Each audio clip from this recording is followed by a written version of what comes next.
Well, I'm delighted to have Gail Manning here with us today. She has years and years of experience as an entomologist and has delivered some delightful programs at BRIT in the last couple of years. One of them was called Biters and Stingers. I thought that sounded really amazing. And the other one, I wish I had been to it, was behind the scenes at Butterflies in the Garden. I bet that was fun. Um, Gail has a lot of experience with not only the science side of entomology, but also how to invite those insects into your garden intentionally and effectively. And I think we're going to find just an awful lot of great information. You might want to have a pencil and paper beside you. If a question comes to mind, jot it down or type it into the chat. And then at the end of Gail's presentation, we will talk about those questions. She has graciously consented to do some Q&A with us. And so without further ado, I give you Gail Manning. Thank you. I hope you do have questions. I can see the chat, so at the end I'll go to chat and answer those questions. But Dinah is going to advance the slides for me. I have kind of a slow Wi-Fi here at home, and I may drop off. So if I do drop off, I'll come back. But we'll get started now. So thanks, Dinah. I wanted to make sure you understand that insects and plants co-evolve, that insects and plants are related in a couple of ways. And then one, with the butterfly and the passion flower you see, the butterfly gets nectar from the plant and benefits, and the flower gets pollinated and benefits. So they have a relationship that both benefit. In the lower left corner, you see a cactus bug on a prickly pear, and that cactus bug will feed on the prickly pear, but not to an extent that the plant is damaged at all. So it's just a relationship where the insect gets a benefit and the plant is not harmed. You can't say that about the third relationship, the injurious relationship. That's probably what you know is a Colorado potato beetle, and it feeds on plants and it's very destructive. And some plants evolve ways to try to fight back against the insect that is consuming them. But we want to talk about the insects that are beneficial to plants. And when you talk about our local insects and how we can increase their population, you really need to talk about native plants, because that's what our insects have evolved with and have special adaptations to pollinate or to nectar or to use them in other ways. So we'll first talk about native plants. So next. Native plants are not equal. You can generally be encouraged when you see a plant that's native, but you have to have a little bit awareness of several factors. And color is the first, but no, color is the first one. Now I have three different insects pictured there because insects actually see color differently from family to family. Butterflies, as you may have heard, see red plants well, and so they tend to be attracted to red plants. A bee, on the other hand, sees more in the ultraviolet blue spectrum, and you may have seen representations of what a plant looks like under ultraviolet light with little bullseyes and runways that lead to the nectar source. So bees tend to like plants sometimes white, but can see into the ultraviolet. Now, that third picture on the bottom right is a beetle, and a beetle's eye is like many other insects where it doesn't see a lot of color at all on either end of the color spectrum. It sees basically yellows, and you're probably familiar with the number of DYCs you come across in the botanical world, but yellow is a really important color for a number of insects. Okay, next.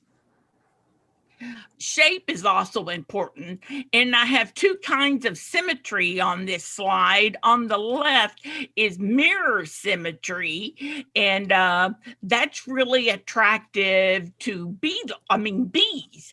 If you see a plant that has a mirror symmetry like this, you can be pretty confident that it's attractive to bees. And you probably know that bluebonnets are adaptive with native bumblebees, and that keel on the blue bonnet, when the bee lands on it, it's the proper weight to lower that keel and allow the bee to insert its head and sip nectar and receive pollen on its head when it withdraws. So when it goes to the next plant, it will be able to transfer pollen. And if you don't know, a white plant, the ones that have a white flag in the middle of the blue, are plants that have nectar available. And the red signals that it is no longer producing nectar because it's been pollinated. Once again, the bees don't see red very well, but they see the white, they're attracted to it, and can get nectar and then pollinate the plant. The other plant is radial symmetric, like spokes on a bicycle, and a number of insects can reach this. There's nothing really excluding the plant from an insect from a plant, and generally all those little florets in the middle have nectar, and new ones open each day, so it can be visited day after day, and sometimes more than once in the day. Most flowers produce nectar at a specific time of day, and that a lot of times is coordinated with the flying activity of their preferred pollinator. Some bees fly in the morning, some fly at dusk. Some of them, very few of them are right at night, but from mid-morning till 2 is when a lot of plants produce nectar, and that's when they're most often visited by insects. Okay, next.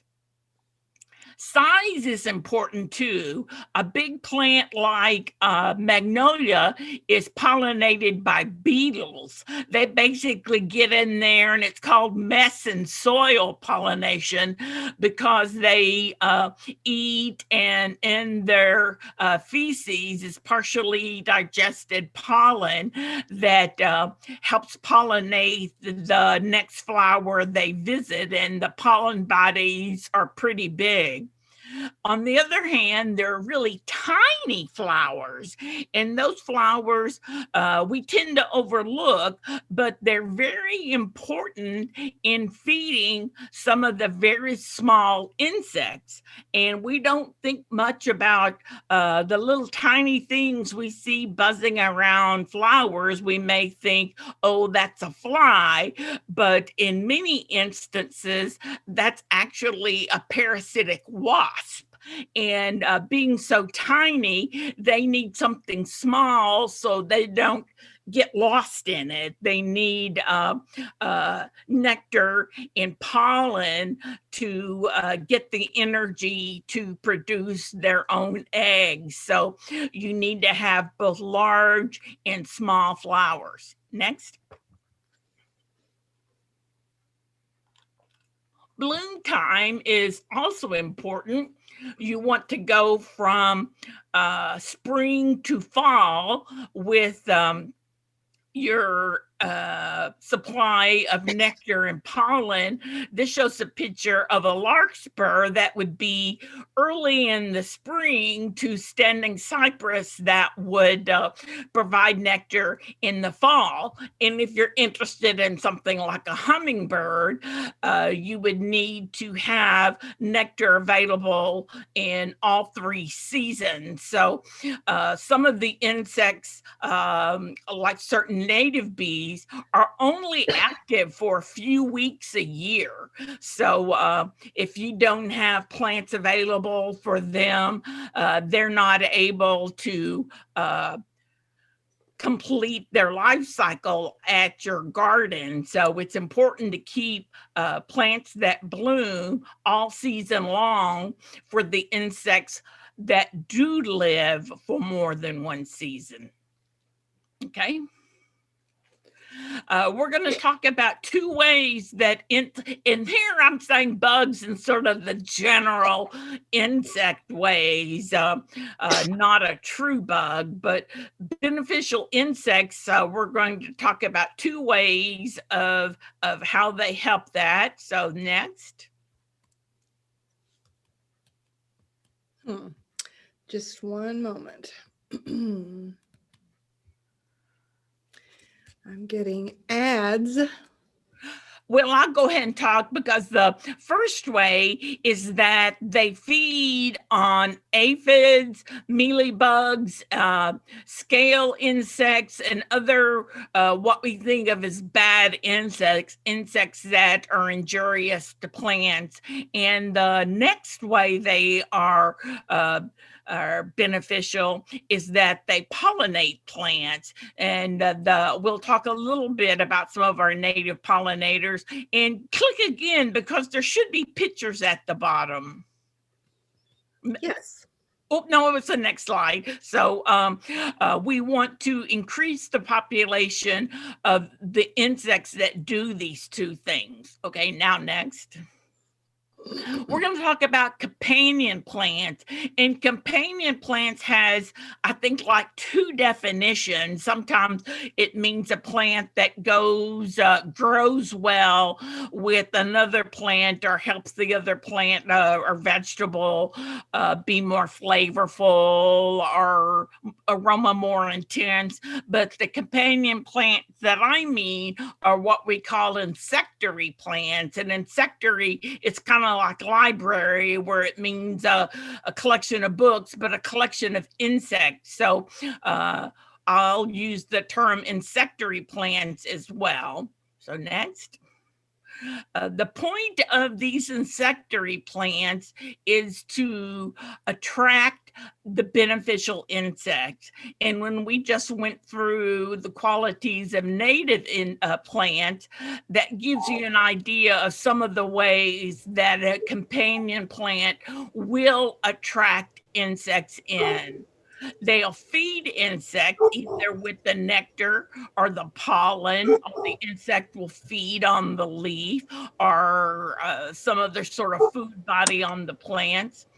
And they can also shelter insects. And this one's a little bit harder to imagine because you think, well, how does a plant shelter insects? You may think, well, I see a butterfly land on a flower, but what else does it need? Actually, a number of insects place their eggs on plants and also form their pupae on a plant. And we're not really used to looking for insect eggs or insect pupae. We often overlook them completely. And many times, on insects, they overwinter as an egg or as a pupae. So they will either drop off the plant as leaf litter or stay on the stalk. So that's something I like to encourage people to do, is sort of take an attitude of benign neglect about your garden, because if you go clean up all the leaf litter and cut down all the stalks, you are throwing away your next generation of insects, because they'll need to hatch out the following spring and be available for the new growth and then the possible pests that will come along. So you need to be aware that your plant is a home for insect as well. In fact, the living plant, often I've seen photographs of like male bees clasping onto a flower with its jaws and sort of sleeping there through the night. And when the sun comes up and they warm up, they release and fly away. You may wonder where butterflies go in the storms. They take shelter under leaves or in crevices of bark on trees. We know that on a sunny day, you may see a mourning cloak or a swallowtail. That's because that butterfly is taking refuge in plant matter through the winter. And in the following spring, when the plants begin to grow again, they'll lay their eggs and start the next generation. So it's really important to respect both the living and the dead plant, because they continue to support the insect life cycle. Next. And as you probably know, you should not use pesticides. Pesticides do not discriminate between a good insect and a bad insect. And even using small amounts of pesticide has been shown to change insect behavior in a deleterious fashion. They've done some studies on pesticides in native bees, and the bees may not be killed by the pesticide, but their offspring will be unable to fly certain distances. So they won't be able to range out far enough to collect enough nectar or pollen for their offspring. Or the bees will lay reduced number of eggs, and instead of having 15 or 30 offspring, they'll have 4. So even low levels of pesticide can reduce your insect population in these ways and not directly killing them. Okay, go ahead. We'll talk about sort of some general qualities of companion plants. And this goldenrod is a picture from one of my friends who has a lot of land up in Collin County. And goldenrod is really a great plant to have because it's available in the fall when a lot of nectar is not available. And people really aren't thinking a lot about fall gardens. I mean, most gardens are planted for the spring, and the fall gets sort of less thinking about it, but it's really important. One thing about goldenrod that I wanted to mention, that it's one of the plants that after you plant the seed, the first year's growth is sort of sparse and stick-like.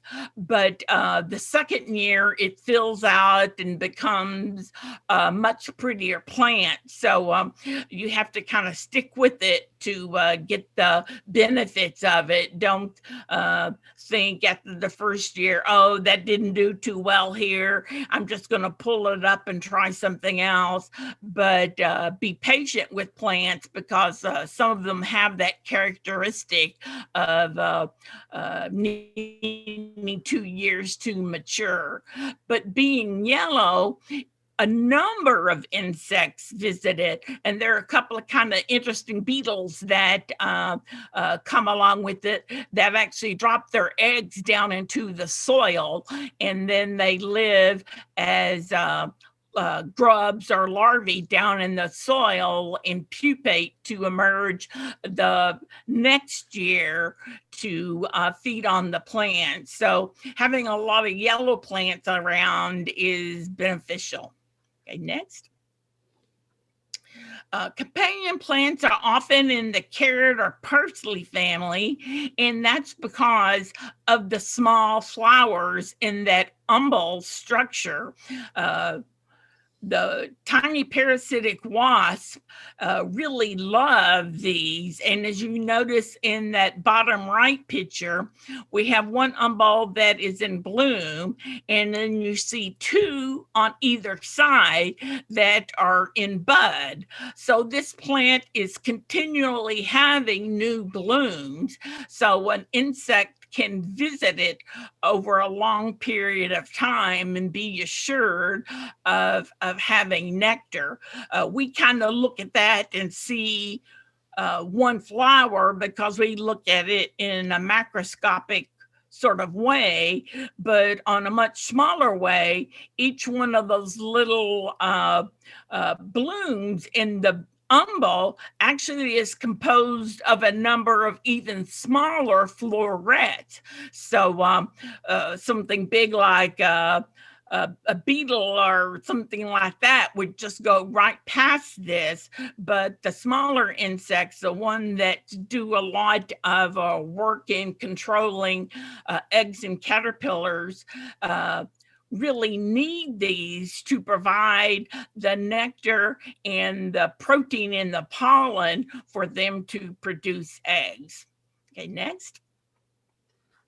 Many of you probably have lettuce or cabbage or plants in that family. And as soon as they start to bolt, you think, man, that's ugly, and I'm going to pull it out.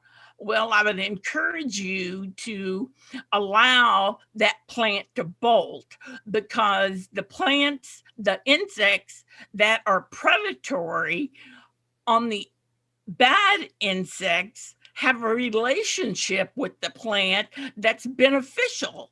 So the plant basically wants to reward the predatory insect with nectar and pollen so they can produce their next generation of eggs to control the pest on that plant. And I don't know if you quite followed that, but the idea is to let the plants bolt, because those flowers feed the predatory insects that you want to have around.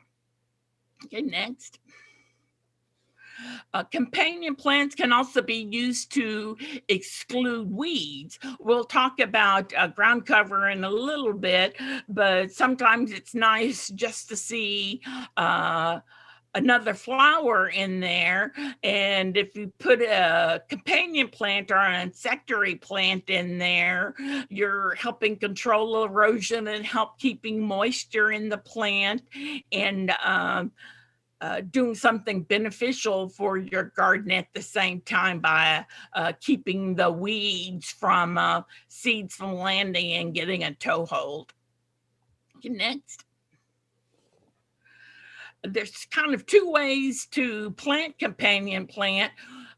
This one is planting as a border. So you see around this garden that they've planted these, I think they're marigolds or zinnias or something that planted there around the edges. And then the next one. Or you can plant in between the rows. In California, some of the organic growers have huge fields that are interplanted with insectary plants that help control the insects on their crop. And so you can do that in a home garden as well. Okay, next. But really importantly, you have to think of companion plants as a long-term investment. One, the plants might need some time to mature. Also, the first season, you have to attract the insect to your garden.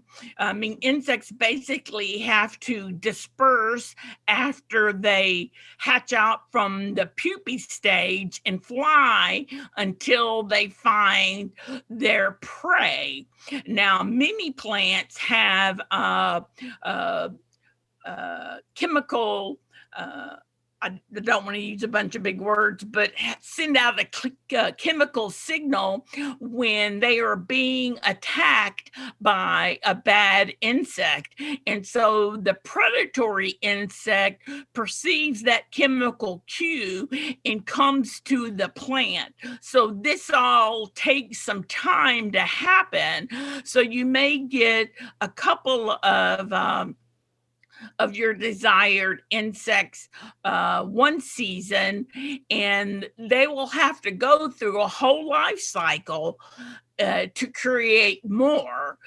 Some of the insects have a life cycle of 30 to 40 days, and others have a life cycle of a year. So it takes a while to build up the population of all the insects that you want to have in your garden. I used to work at Texas Discovery Gardens in Dallas, and as some of you may know, it's an organic garden, and we had a lot of sort of processes that look kind of messy with leaving stalks of spent flowers and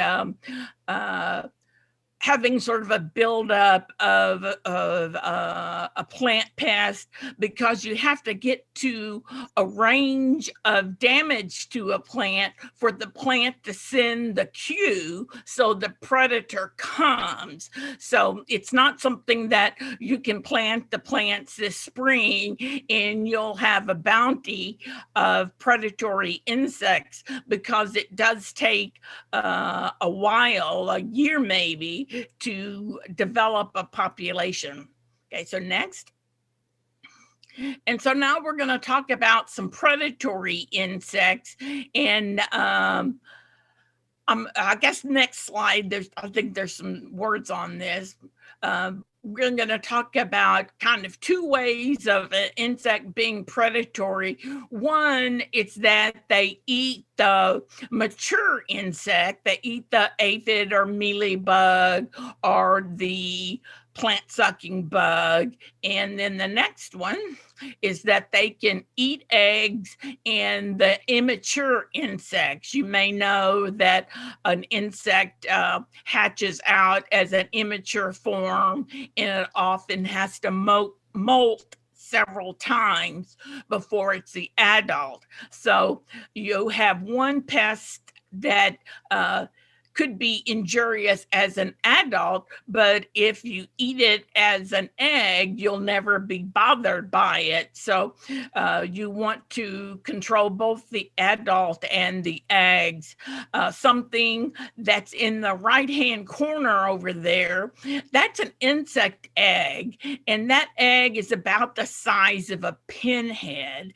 And then there's an adult wasp on it. So you can see how tiny these creatures are by imagining if the egg is a pinhead, the entire wasp is smaller than a pinhead. These do not eat the eggs directly, but what they do is lay their own eggs into the bad bug eggs, and then as their eggs hatch and larvae develop, they eat the contents of the egg and then emerge out. So they can go through a lot of insect eggs that way.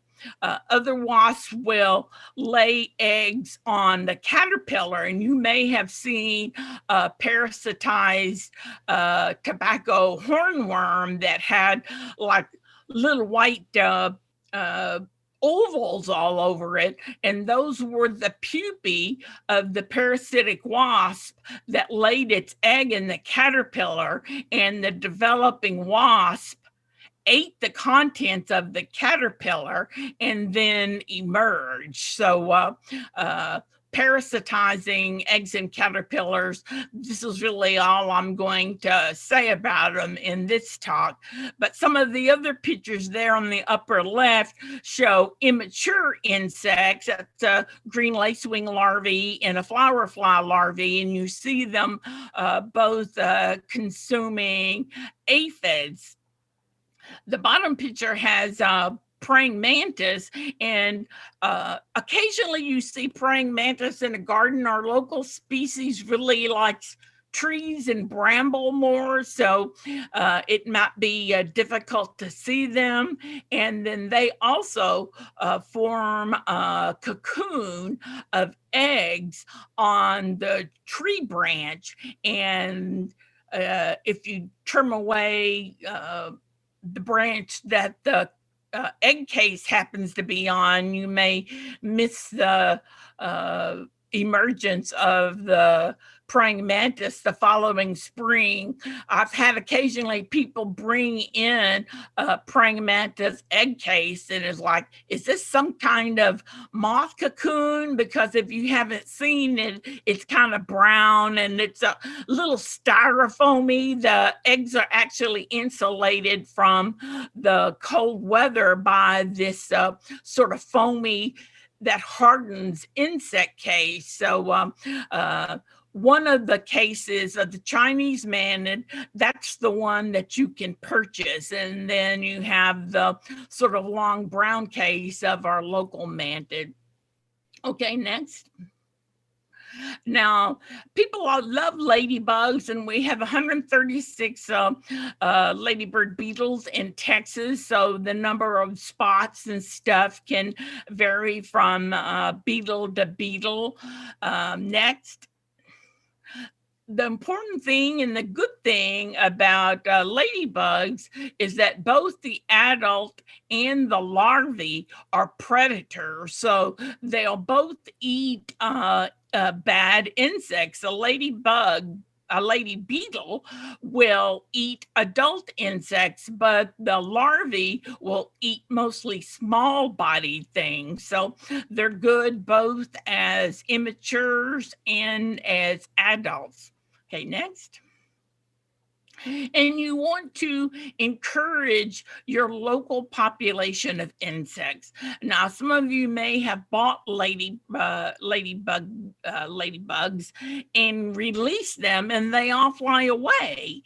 That is because if you buy them in the spring, those beetles have been collected on hibernation grounds. A number of ladybug species overwinter as an adult. So they'll gather on hilltops or in secluded forested areas to try to find a microclimate that they don't get too much freezing, and they'll be dormant, kind of hibernate through the winter. And so it's easy for people to go out and collect those ladybugs and package them for selling.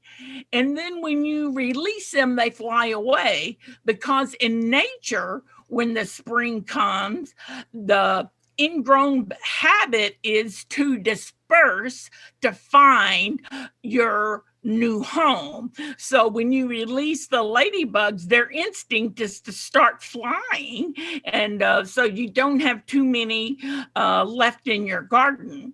If you buy them in the summer, ladybugs often what we call estivate, are kind of summer hibernation, where they gather in protected groups and they sort of wait out the heat. At this time, they don't eat. So if you buy ladybugs that were collected in the summer and release them, they're not going to feed because they're in this sort of dormant state. So they'll hang around, but they won't feed. The really only thing to do is to have a local population that is in time with our plants. That our adults are feeding larvae the times when our plants are actively growing, and not like in August when most things are dormant. Okay, next. This is a ladybug larvae. If you haven't seen one, they kind of are alligator-y looking things, and you see it here with aphids around it. The important thing to remember about ladybugs is that they are attracted to a plant that's in distress from having like aphids. So what they do is they fly to the plant and they lay their eggs, their massive eggs, nearby the aphids. So when the larvae hatch, they can begin eating immediately. Many times, in wanting to control aphids, you may hose them off or wash them off with soapy water, and you're taking away the ladybug eggs at the same time. The eggs are tiny and yellow, and they're kind of laid in a cluster, but the beetle is trying to make it easy for her offspring to feed by putting them right there in the middle of the aphids. So sometimes in trying to control aphids, we're getting rid of the generation of ladybugs that is going to hatch out and consume them. Next. Now I put down 5 flowers that are good insectary or companion plants, and you notice that most of them are yellow. Yarrow is something that is very common and it's available in some other colors, but once again, yellow is good for a big number of insects. Marigold lemon gem is one that I had read about being a good strong yellow and having the benefits of marigolds. Cosmos are pretty much ubiquitous. The thing about these plants, and I'll mention it again when we come to sunflowers, is that you need to look at the variety of the seed that you're buying, because sometimes if you get a variety that may have double blooms or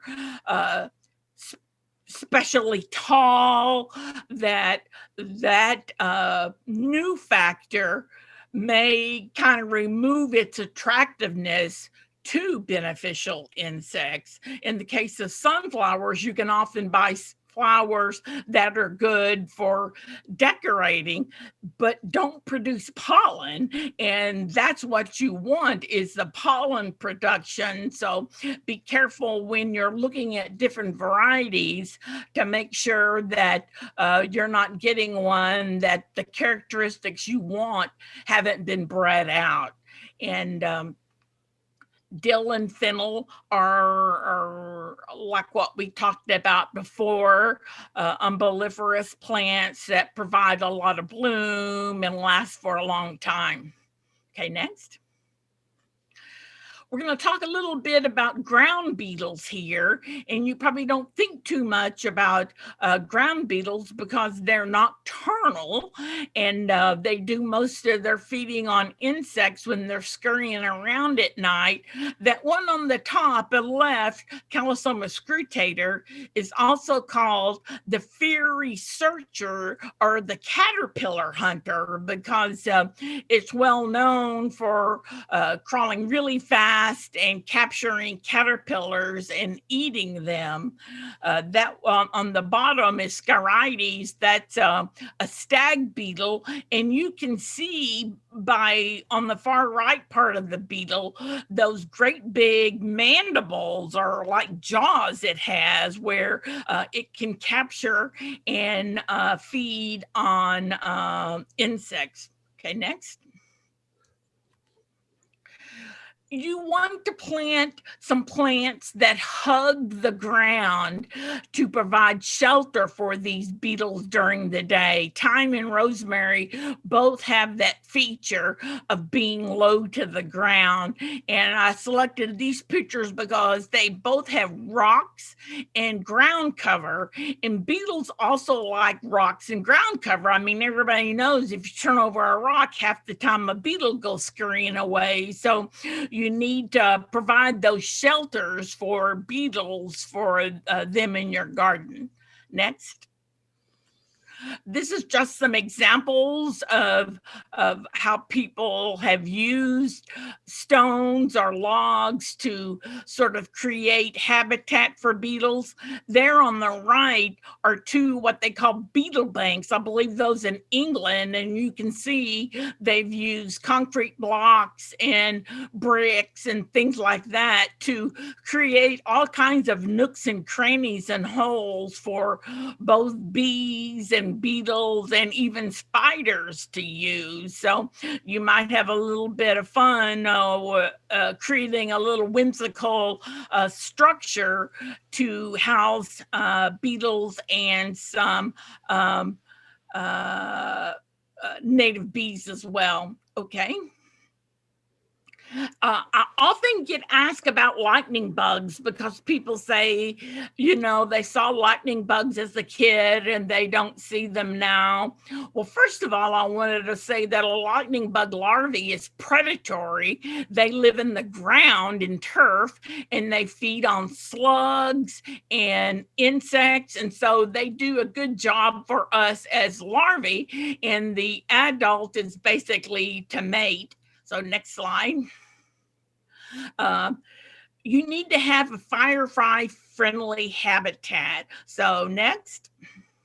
First of all, no pesticide because they live in the ground. So if you actually use a ground treatment, you could be killing the fireflies as well.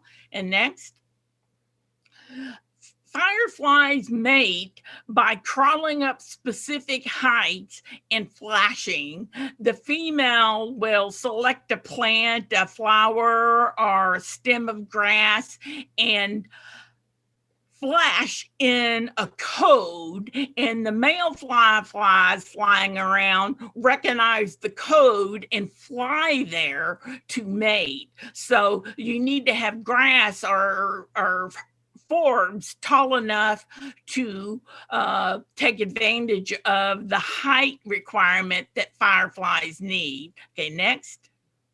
It also has to be dark enough for the flashes to show up. If you have security lights or street lights, they may be flooding your lawn with enough light that the firefly flash isn't perceived by the male flying around. So be aware of that in the early part of the summer, that if you want fireflies, you don't need a lot of security lights on. Okay, next.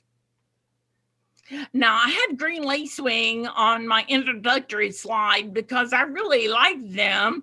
They eat just a number of bad insects, and they have a cute like cute, maybe curious life cycle. One, those are their eggs up on stalks there on those leaves, and they put their eggs on stalks so like ants walking by don't consume the eggs. So it's kind of a way to protect them. So if you see these eggs on stalks, don't think, there was some crazy fungus or something. Just kind of let it go.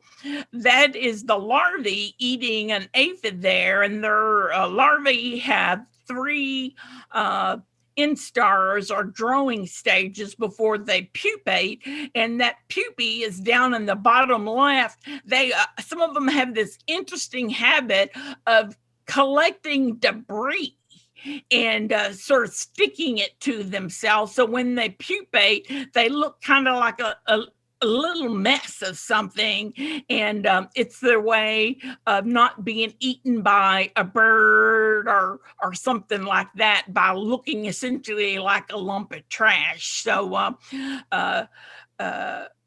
lacewings can have a couple of life cycles in the growing season, much like ladybugs, I should have mentioned, can have a couple of life cycles in the growing season, and then over winter as puping.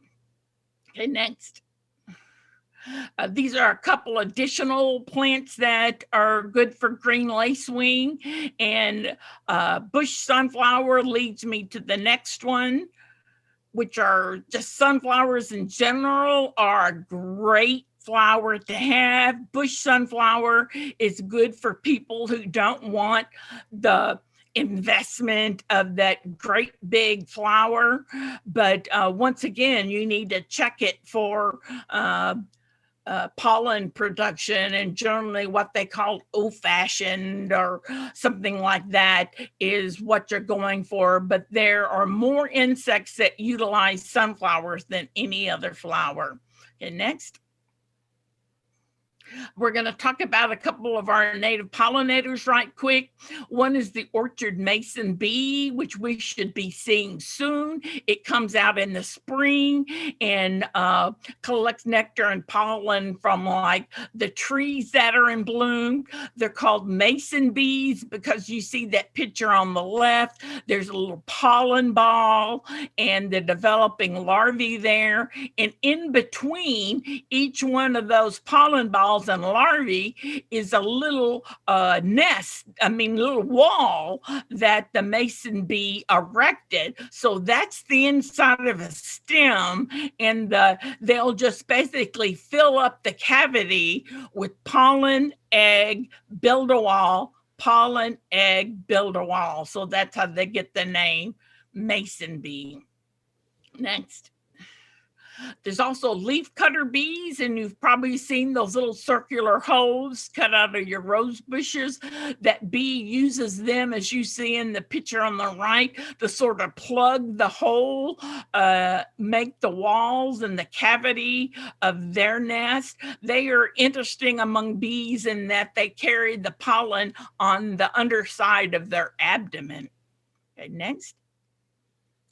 This is another bee, and I want you to see how small it is. There's a piece of bamboo there on the left, and you can see the bees crawling out of it. They basically will build a nest and then create a partition and then spend the winter in that bamboo, and then chew out a little hole and crawl out. But once again, a lot of times the things you see around your garden that you think are flies are actually bees or wasps, just native ones that are very tiny.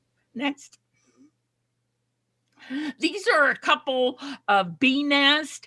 You can purchase bee nests, but they're super easy to make. There's lots of instructions on the internet. In this case on the left, a person just has a section of a branch or maybe a small trunk that they've drilled holes in, different size holes for different species. The one in the middle is links of bamboo inserted into this carrier. That's that's something you can purchase. And then on the right, it's sort of a homemade bee hotel that you see a number of different size holes in there, and actually some dried organic matter as well, because the bees will utilize that to build a home. The bee searches for opening that's the size she needs. And what they use in nature are old beetle galleries where wood-boring beetle larvae have burrowed out of the tree and then abandon the hole, and so the bee uses it. You may notice the screen over that bee hotel on the right. That's to keep birds from picking out the grubs or larvae, because the birds find those bee larvae like delicious snacks. So you kind of have to protect them. Next. This is a mining bee, and they actually dig holes underground, and that's why they're called mining bees. The majority of native bees live underground. If you see something coming out of the ground that's not a yellow jacket, be glad, because that means that's a native bee. And what I want you to see in this picture of these stones is that little muddy bit with the hole. Now, if you were going around your outbuilding or something, someplace where you put stones like this that stays pretty dry, and you'd see that, you might think, well, let me wash out that bit of mud right there. And what you'd be doing would be drowning those developing bees in there. They use one hole by several bees to create sort of a branching tunnel of nest under there. And so when you see a hole in the ground like that, that's generally a sign that there are native bees living in there.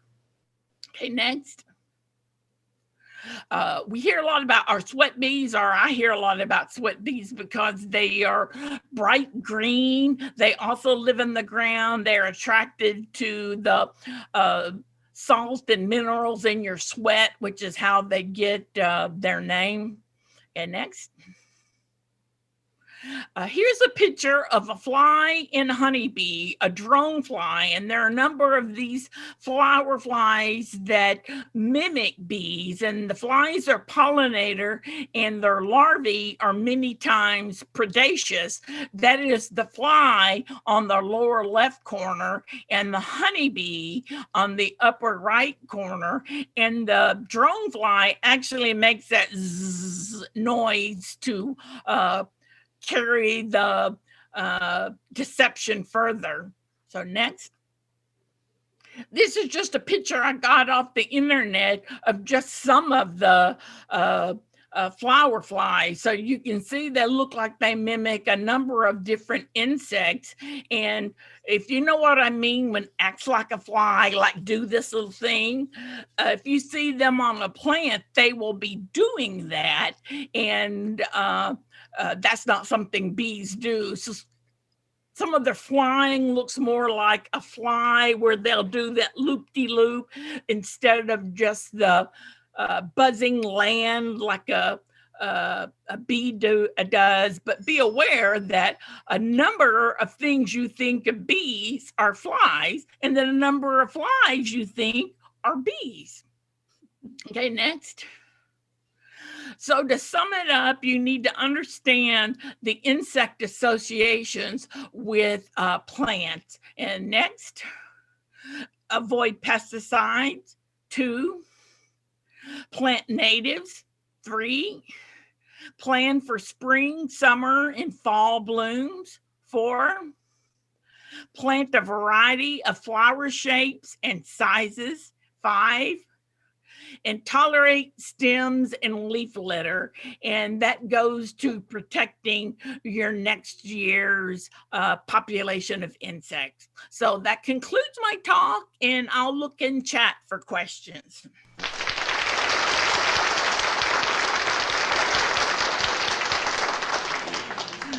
The first one I see about, are there good apps to help identify insects and participate in citizen science? And I would say yes. You want to sign up with iNaturalist. It's an app that you can take a picture of an insect and post, and it actually gives you suggestions of what it is. And then if the suggestions don't help you, somebody will come on and identify it for you. And if it has data like place and time of day and date, that it can be used like on a national level. So it's good to capture that metadata with your picture.